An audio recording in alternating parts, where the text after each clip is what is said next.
Just how much money does Alex Anthopoulos and the Atlanta Braves have to spend this offseason? Will it be significant? Are they actually cutting payroll? We'll talk about all that on today's episode of Locked On Braves. So let's get into it. You are Locked On Braves, your daily Atlanta Braves podcast. Part of the Locked On Podcast Network, your team every day.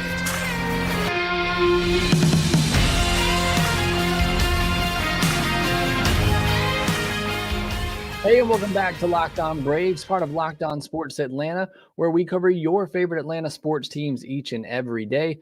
I am your host, Jake Mastriani. You can follow me on social media at ShortstopBall. Also, make sure you check out my written work over at BravesToday.com. Make sure you follow the podcast on social media at LockedOn_Braves. Send in any questions, comments, or feedback that you have for the podcast. We'll be having a mailbag episode on Friday. Look for my post from LockedOn_Braves. Submit your questions to that post to be answered on Friday's mailbag episode. If you're new watching on YouTube, please do me a favor, hit that subscribe button. Up over 7,800 subscribers now, pushing for 8,000. Make sure you hit that like button as well to help support the show.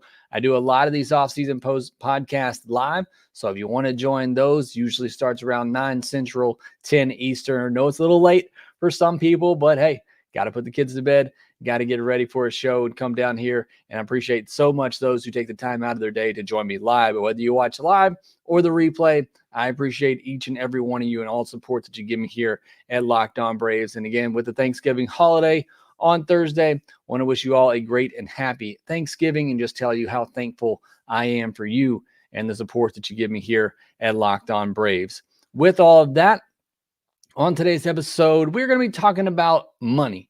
Dollar bills, y'all. How much money does Alex Anthopoulos and the Braves have to spend this offseason? We're going to do a little deep dive on the payroll, where the Braves stand, what I think they might be able to spend. Nobody really knows that except for Alex Anthopoulos and the higher-ups at Liberty Media, but I'm going to give it my best shot, try to give you an explanation that, look, if I can understand it, hopefully you can understand it as well. Before we do get into all that, though, today's episode is brought to you by FanDuel. Make every moment more. Right now, new customers get $150 in bonus bets with any winning $5 moneyline bet. That's $150 if your team wins. Visit FanDuel.com/locked on to get started today. All right, I do thank you so much for joining the show tonight. We got Joe Mixon, who just got out of the hospital. Prayers for you, buddy. Hope you get feeling better soon. Nate Dogg, Matthew Brittingham, Matt Karcher, Glenn Crook, Jeffrey Humphreys, David Lyons, Melly Mells in here as well. Mark Riggs, thank you all so much for joining live with me. Like I said, on today's episode, bear with me. This conversation could get a little too much inside baseball, but I want to talk about payroll. I want to discuss the comments from Kyle Wright that were reported by Justin Toscano of the AJC on Wednesday. We do have a little bit of news to talk about later in the episode with the Braves bringing back some guys on minor league deals. I think it's actually a pretty big deal when you look at getting back some depth in the organization. So we'll talk about that later in the podcast. So looking forward to going through the show with you, like I said, talking about money. And I'm going to go ahead and tell you I'm not an expert and necessarily on the luxury tax payroll, how all that works. But again, I'm going to try to explain it to you as best I can in the way that I understand it. Let's start by talking about Kyle Wright and the comments that he made in an article to the AJC that had some people up in arms because it made it sound like the Braves were trying to cut payroll. And we've obviously been told that they're going to up payroll. And we've heard comments in the past about them wanting to be a top 5 payroll in all of baseball. So I want to discuss that for just a minute because I think these comments are somewhat misleading. And I don't want to call Alex Anthopoulos a liar, but I feel like what he told Kyle Wright isn't the full truth. Maybe the truth that he just wanted to divulge to Kyle Wright. The comment in the articles from Kyle Wright says pretty much that he had a number, talking about Alex Anthopoulos, had a number that he was given from up top, and that's what he had to work with. And when that quote is just put, there for you to read in a tweet, in a post, whatever you want to call it right now on X, that seems somewhat misleading. That sounds like the Braves are trying to cut payroll. And I don't buy that at all. I certainly believe that Alex Anthopoulos told him that, but Kyle Wright wasn't going to make a ton in arbitration. I don't think the Braves were strictly cutting him to save money. Now, they cut a lot of other guys as well, but those are guys that you're going to have to replace. Even if you replace them with guys making league minimum, it's not like the 40-man purge they had the other day was that significant of a money saver. So I don't really buy the whole excuse or reason that the Braves traded Kyle Wright and cut everybody else is for saving money. I think it's clearing off, no offense to any of the guys that got cut, I think it's clearing off dead weight and hoping to bring in better quality depth. That's what I hope anyway. If all of this was to just save some money and maybe a couple million, then I am a little bit worried about where the Braves are going right now and what they might do this offseason. I don't believe that's the case.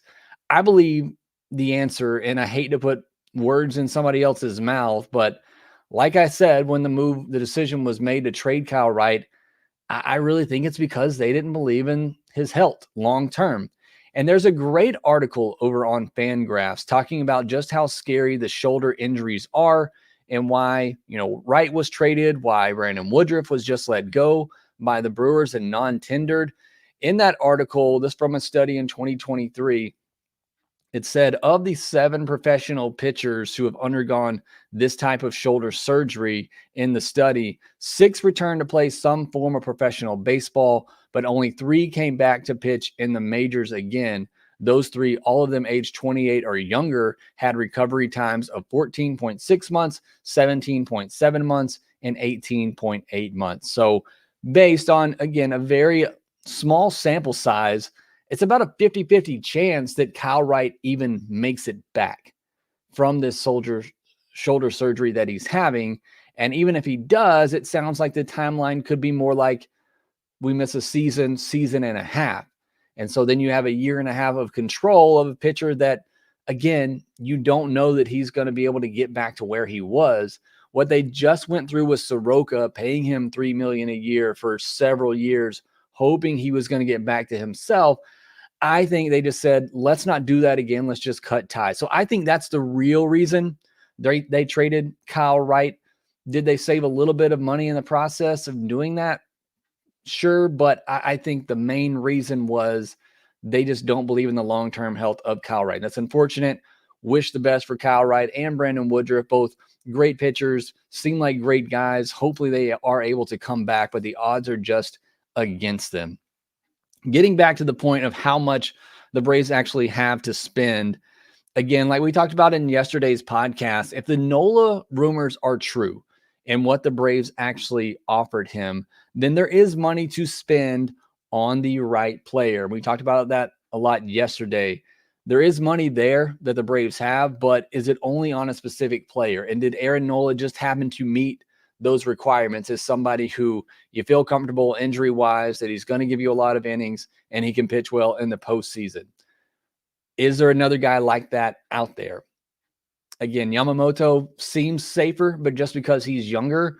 But I don't know if there's really another guy out there you feel that comfortable about that you can say is that right player to give a long-term contract to for a pitcher. And again, nobody really knows the number and the amount that we're able to spend except for Alex Anthopoulos. I'm sure some people in his inner circle and the people at Liberty Media who are giving him this number. But let's speculate a little bit anyway. Let's go back to 2023. I use FanGraphs roster resource. They do a great job of looking at payroll for each and every team and calculating it, giving estimates. Spot Rack's another good one as well. The season payroll for 2023 for the Braves was $204 million. And let's stop right there because there are many people who want to say that the Braves are cheap, that the Braves don't spend money. They are now spending over $200 million a year. They are increasing the payroll every season. The Braves are not cheap. The Braves are spending money. We need to stop that narrative. Could they spend more? Sure, but let's not sit here and act like they're a bottom 10 payroll when they're a top 10 payroll. Also looking at the luxury tax for 2023, it was $245 million. The first threshold was $230 million. So the Braves went over by $15 million. Because it was their first year going over, their tax bill was somewhere between $3 to $4 million. So again, not a huge tax payment they had to make in 2023. By comparison, Steve Cohen had to pay $110 million in taxes for going over the luxury tax by a wide amount. So very different taxes for the Braves and the Mets. Looking at the 2024 payroll, they are already at $206 million for the 2024 payroll. They already have a higher payroll now than they did for last season. And the luxury tax payroll is at $241 million. The first threshold for 2024 is $237. The Braves are already over the luxury tax threshold by $4 million. So they've already gone over their payroll from last year, and they're already in the luxury tax, again, according to FanGraphs roster resources. Want to quickly go over the penalties for the luxury tax for those who don't know. First year is a 20% on all overages. That's what the Braves paid last year. Second year, that's a 30% tax on everything over that limit up to $20 million. And then there are surcharges between $20 and $40 million, another 45% surcharge between anything over $40 to $60 million, and then a 60% surcharge on anything over $60 million or more, which is what Steve Cohen and the Mets had to pay. And then that third year, it's 50% on all overages. So again, it increases for each year. Plus, any team that goes more than $40 million over has to have their highest draft pick moved back 10 spots. So that's a pretty big deal as well, where the Braves system is right now, and where, you know, the draft pool money that they have allocated to use when that pick gets moved back, that pick gives less money towards the draft pool. So the question is, where do the Braves draw the line? Do they draw a line? And there's no way they are getting under the tax in 2024.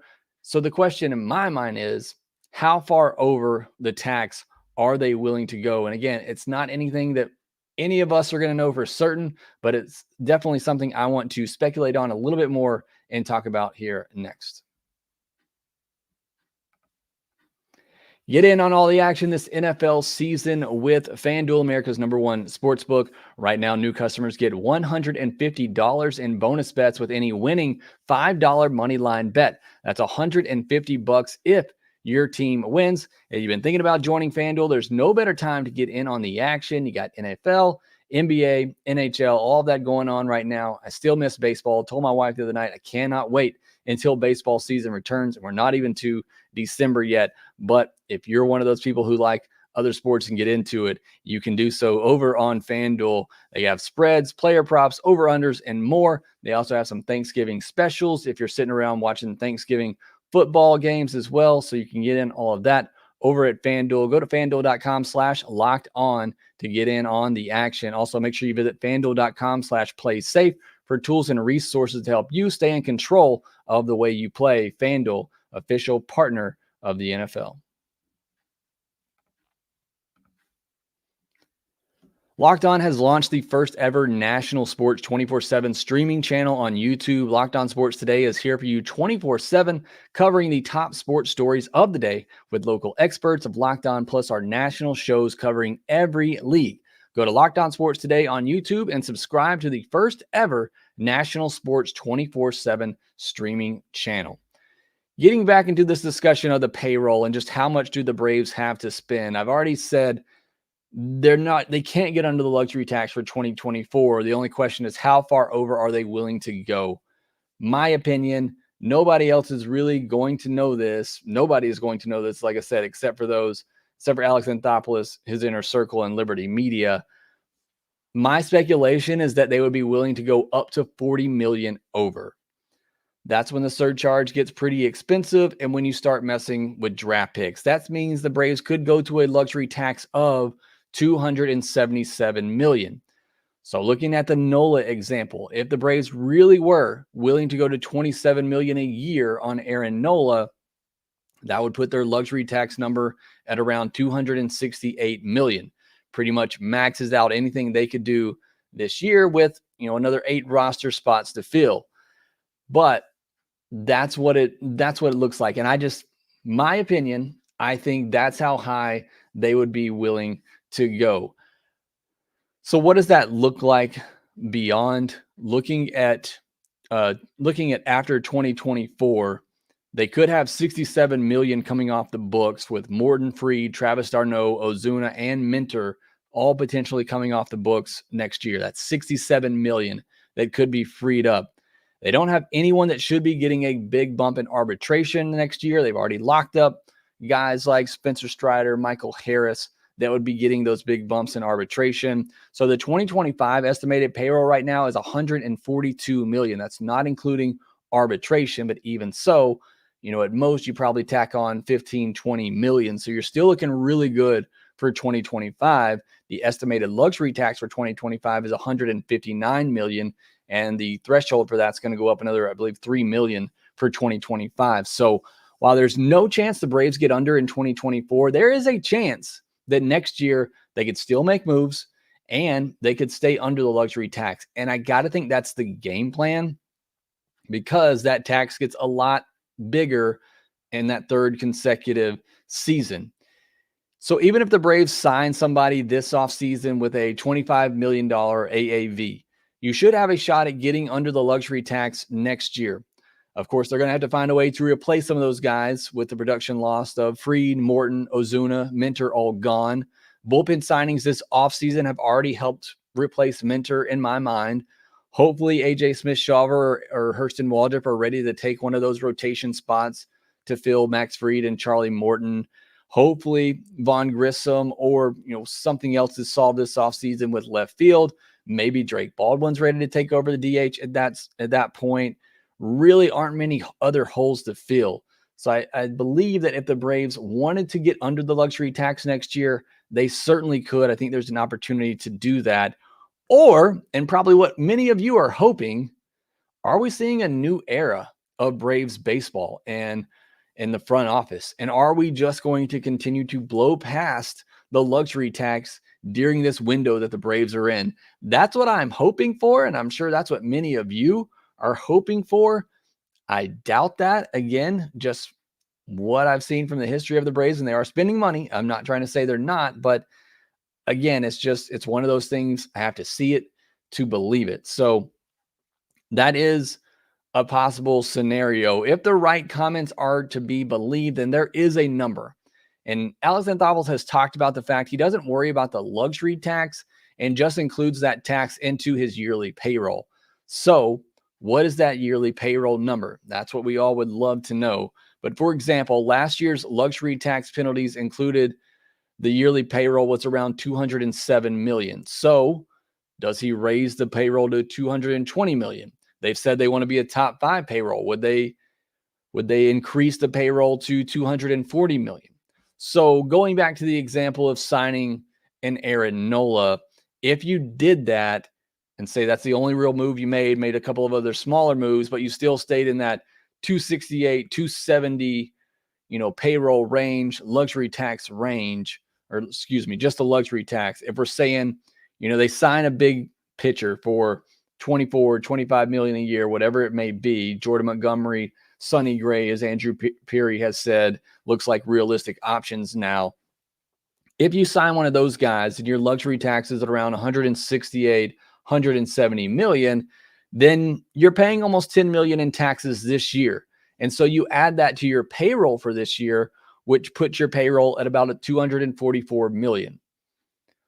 So again, when you're talking about the Braves number and the luxury tax, the way Alex Anthopoulos has said in the past that he views that is he just adds the amount of tax he's going to pay to that year's payroll. So that's something to keep in mind when trying to figure out just how high are the Braves willing to go for that year's payroll. And again, if they want to be a top 5 payroll, that needs to be at around 240 million, which allows you to go up to that second tier, allows you to go up to over 40 million over the luxury tax. So again, all speculation. Again, there's conflicting rumors here. There's rumors of a statement from Kyle Wright that are somewhat misleading, saying that the Braves are potentially, looking to slash payroll.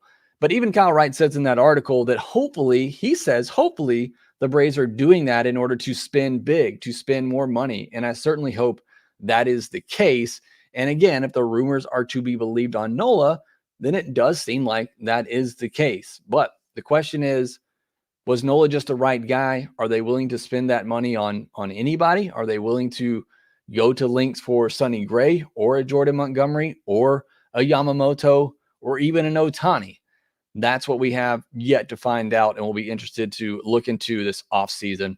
All right, next, I want to talk about the signings that the Braves made on Thursday to help strengthen their depth at the minor league level, bringing back Chadwick Tromp, Luke Williams, and Grant Holmes. Had a trade to talk about, not involving the Braves, but in the big leagues here. And then I'll try to answer some of your comments in questions. So we'll get to all of that here next.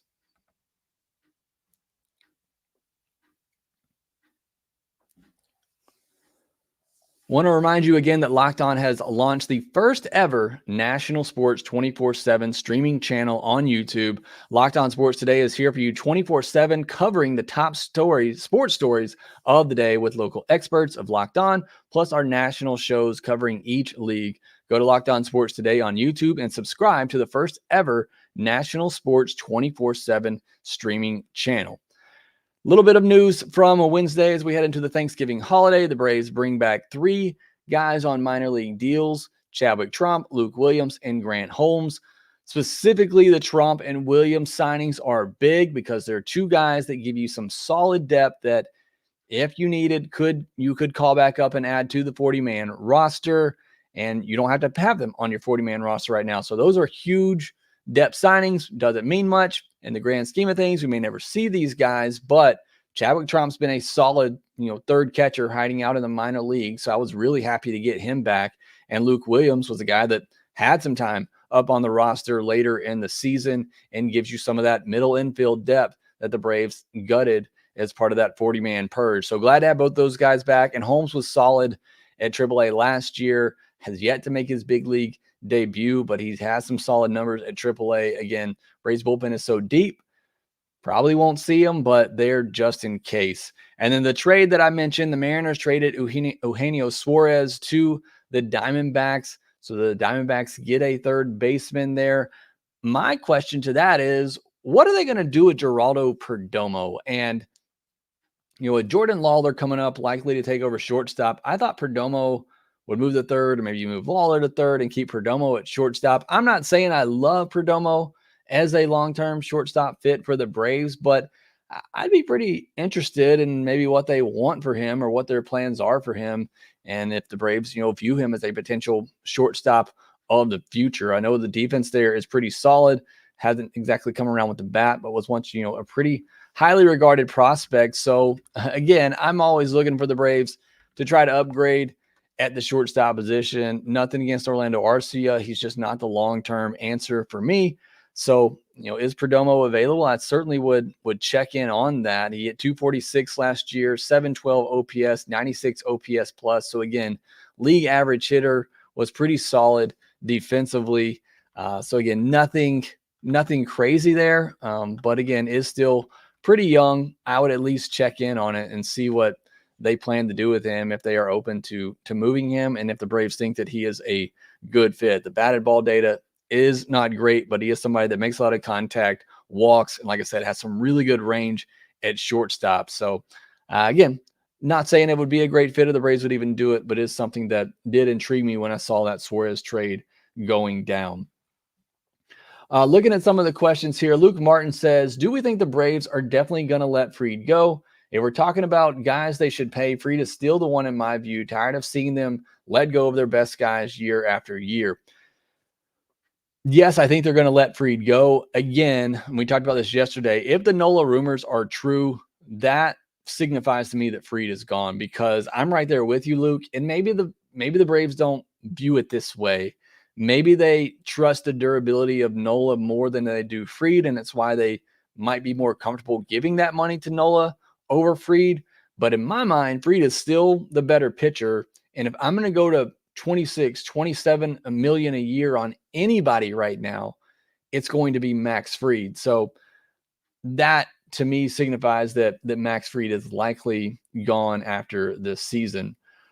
Argenis Ricard says, I'm thankful for the Locked On pod that we've had, the host, the community, and the team that you guys have. Good, bad, and crispy. Go Braves. Thank you so much for that. Again, so thankful for this community we have built here. You guys, we're almost up to 200 viewers live with me again. This is like the third or fourth live podcast in a row. We've had so many live viewers. Thank you so much for all the support. Joe Reese, if Soroka has a strong year and becomes a free agent, do you think Atlanta re-signs him for the 2025 season? I've thought about this. I don't believe it's going to happen. I wish Soroka all the best. But what if he comes out with the White Sox and just dominates in the first half and the Braves trade for him at the deadline? I mean, I don't think they're opposed to bringing him back. I think it was just risky. And I said it. If he had any minor league options left, he is still on this roster. I think the Braves give him another chance, but I just don't think they could guarantee him a spot in the rotation, and he can get that with the White Sox. So I hope all the best for him, and I really wish that he's able to get things going, and I would not mind if he does, if the Braves pick him back up. I love Michael Soroka. Chris Fields, what's up, Jake? I feel like I speak for everyone in here when I say we are thankful for you for giving us the consistent Braves content to get us through the offseason. Thank you. Thank you, and certainly you are welcome if you get enjoyment out of this and enjoy these conversations. Certainly a fun time of year in the offseason. I look forward to it each and every night, getting on here, talking baseball with you. It helps me get through the offseason. Like I said, I've already admitted to my wife, I'm over it. I can't wait to see baseball action again. I've watched some of the Venezuelan League games with Acuna, and I believe I saw where Yasiel Puig has signed to play on the same team as Acuna. So I believe it's $20, $25, and you get the entire season over there for Venezuela and can watch that. But that could be a lot of fun watching those two play together over there. So again, if you don't have that subscription, maybe go out and get it, because it could be a fun and another way to help get you through this long off season. Gary Gibson, Jake, happy Thanksgiving. Well, we need pitching. What do you think we'll do? So again, talked about this a little bit yesterday on the options that are left. I still believe they're going to get 2 more pitchers. Unless they do go all out and get Yamamoto, I don't think they're going to get a Snell. I don't think they're going to get Montgomery. I think if they get any of the top tier pitchers, I think it will be Sonny Gray. And I talked yesterday, I don't love Sonny Gray. I still think they're going to get one of those guys, those top tier pitchers, 2-3 starters, and then take a shot on somebody on the back end. That's what I would do, and that's what I hope the Braves do. I hope they get somebody in that first tier. And if it's not one of the free agents, I hope they trade for Dylan Cease or, Corbin Burns or Tyler Glasnow.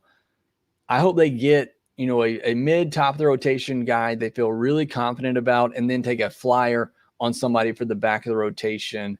Luis Severino is a guy that I've been mentioning a lot. If you can get him on a 1-year deal for $8 or $10 million, or a Jack Flaherty, if you get him on a 1-year deal with an option for, 10, 12 million, whatever that may be.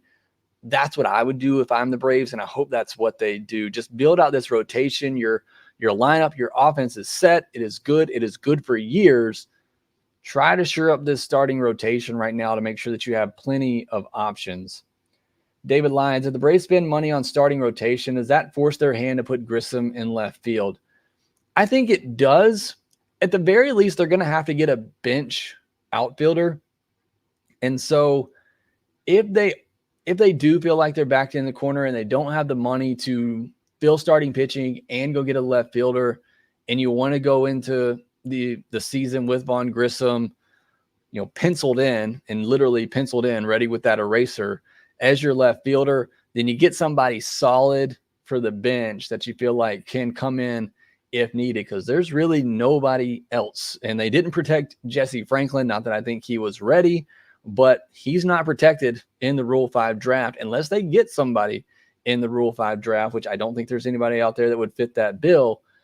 So it does feel like, again, unless they go out and do something, and who knows what Alex Anthopoulos is going to do, they kind of have backed themselves in a corner. Lav S saying give us Cease. That's who I would like to see them go get because of that extra year of control.